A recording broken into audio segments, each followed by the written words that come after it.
Assalamu alaikum wa rahmatullah wa barakatu, da fatan kowa yana lafiya kuma cikin ƙoshin lafiya.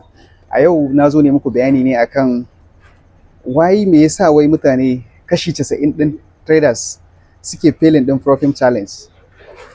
Ba wai kuma saboda strategy ɗinsu ba shi da kyau bane, sai dai kawai saboda rashin haƙuri, wato discipline. Abu na farko da ya kamata ku sani idan kana so kai passing ɗin Profirm challenge, dole sai ka san wanne irin account size kake amfani da shi. Idan kana amfani da mai 5k ne, mai 5000 USD ko kuma mai 10k ne, to abu na farko da zaka fara yi mafi muhimmanci shine kai protecting din capital ɗinka. Ka san nawa ne drawdown din account mai 10k, ka san nawa ne mai 5k, ka san kuma nawa ne daily loss din shi. To da haka abu na farko da zaka fara yi shine kakkai risking din sama da 1% na abin da 1% na account din nan, no matter how trade din da zaka yi. Na farko shine protect your capital. Na biyu kuma kai kokari kai making din trade wanda yake da high quality setup, wanda yake setup ɗinka ya zama yana da high probability.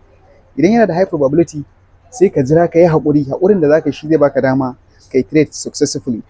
Na uku kuma abin da zaka shine kai kokari ka dinga following trading plan ɗinka. Plan ɗin da ka tsara kar ka sauka akan shi. Misali a ce a rana na tsara zan yi trade so ɗaya ne, to therefore idan na trade so ɗayan nan kawai na haƙura, gobe ma rana ce wani opportunity din zai sake samuwa. Mun fahimta ko? To sai kuma na hudu, abu mai muhimmanci shine ya zamanto kana da consistency. Abin da zaka yi ya zamanto in ka tsara shi plan ɗinka na sati ɗaya ko na wata ɗaya, to ka tafi akan wannan plan ɗin, kar ka sauka daga kan shi.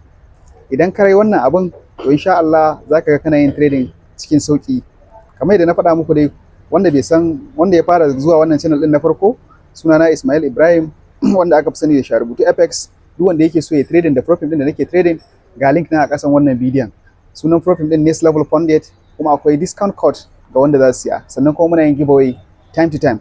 Kai following link din nan ka siya account din, sannan kuma kai join din community dina, sannan kuma kai following dina a Twitter, saboda anan ne zan dinga posting din giveaway. Nagode, sai mun hada a wannan bidiyon.